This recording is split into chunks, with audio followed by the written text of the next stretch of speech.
అదే విధంగా సైనికులకు ఏదైతే తెలంగాణ సైనికులకు ఎవడు వేయినా ఎవడున్నా పార్టీల దొంగలు వచ్చిర్రు, పార్టీ దొంగలు పడ్డారు పోయిర్రు, అయినా మేమున్నాం. పార్టీ కోసం మా ప్రాణం ఉంటుంది. కేసీఆర్ నాయకత్వంలో పనిచేస్తాం. తెలంగాణ కోసం పోరాటం చేసి తెలంగాణ తీసుకొచ్చినాం. అదేవిధంగా ఇలా పోరాటం చేసి ఇలా మా తెలంగాణ ఉనికిని కాపాడుకుంటామని చెప్పి ఇలా వచ్చిన నాయకులందరికీ, అదేవిధంగా పాత్రికేయ సోదరులకు, మహిళా సోదరులకు పేరు పేరున చేతులు ఎత్తి నమస్కారం చెప్తున్నా. చాలా విషయాలు ఇప్పుడు రమణ గారు చెప్పారు. ఎక్కువ సమయం తీసుకోకుండా తక్కువ విషయాలు చెప్తా. 420 హామీలు ఇచ్చిన దొంగ ఎవరో మీకు తెలుసు. రైతులు గోస వేసుకుంటున్న నాయకుడు ఎవరో తెలుసు. మహిళలు కష్టపెడుతున్న నాయకుడు ఎవరో తెలుసు. ఏ ఒక్క హామీ కూడా ఇవ్వకుండా పొద్దున లేచి తిట్ల పురాణం. ఒక ముఖ్యమంత్రిగా హోదాలున్న వ్యక్తిగా కాకుండా ఒక చిల్లర వ్యక్తిగా నోటికి వచ్చిన మాటలు తిట్టుకుంటూ ఇవాళ పప్ప గడుపుతున్న రేవంత్ రెడ్డి గారు. ఇవాళ తెలిసిన విషయం మీరు అందరూ చూస్తున్నారు. అదేవిధంగా బీజేపీ నాయకులు ఉన్నారు. మొన్ననే మా చేతిలో చావదెబ్బ తిన్నాడు. మా కొరట్ల నియోజకవర్గంలో వచ్చిండు.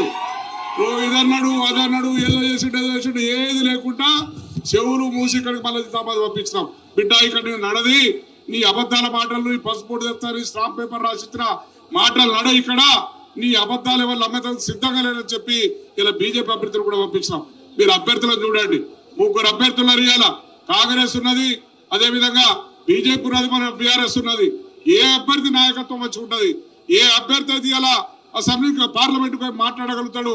ఏ అభ్యర్థి అయితే గల విప్పియాలి మన తెలంగాణ ప్రజల కోసం పోరాటం చేస్తారని చెప్పే వ్యక్తికి మనం ఓటేసి బాజిరెడ్డి గోవర్ధన్ గారిని పెద్ద మెజార్టీతో గెలిపించి పార్లమెంట్ పంపిస్తే, ఇప్పుడే గౌరవ మాజీ డిప్యూటీ సీఎం గారు మహమ్మద్ అలీ గారికి వచ్చిన వారికి స్వాగతం పలుకుతూ, వారి వచ్చిన నాయకులందరికీ స్వాగతం పలుకుతూ వేదిక మీదకి రావాల్సిందిగా కోరుతున్నాం. ఆ విధంగా మీరు తీర్పిచ్చి ఏదైతే వాళ్ళు కళలు కంటున్నారో మీ కళలు నిజం కాదు. తెలంగాణలో పుట్టిన బిడ్డలు మేము బతికే ఉన్నాం. తెలంగాణ కోసం ఇలా మేము పోరాటం చేసిన బిడ్డలు ఉన్నాం. తెలంగాణ గౌరవం కాపాడుకుంటాం. ఇలా తెలంగాణ గౌరవ ముఖ్యమంత్రికి, మాజీ ముఖ్యమంత్రి గారు కేసీఆర్ ఏ విధంగా అయితే పడ్డా లేని పోరాటం చేసి తీసుకొచ్చిండో ఆ గౌరవాన్ని కాపాడుకుంటాం. ప్రపంచ దేశాల్లో మళ్ళీ కూడా బీఆర్ఎస్ మళ్ళీ చేతులకు వచ్చింది.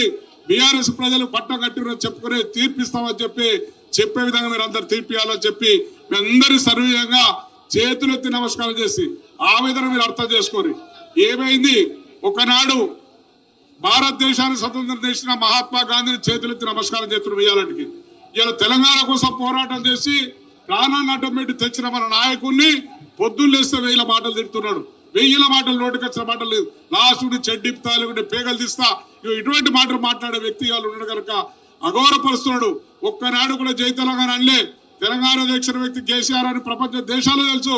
కానీ ఒక్కనాడు తెలంగాణ అనోడు ఇలా మన తెలంగాణ మనిషిని తిడుతున్న తెలంగాణ సాధించిన మనిషిని కనుక మీ అందరూ అర్థం చేసుకొని తప్పక ఇలా బాజిరెడ్డి గోవర్ధన్ గారి పెద్ద మెజార్టీతో ఇలా మా దగ్గర జగిత్యాల గారి, కొరుట్ల గాని, బాల్కొండ గాని 3 శాసనసభ్యులు మన ప్రజలు గెలిపించారు.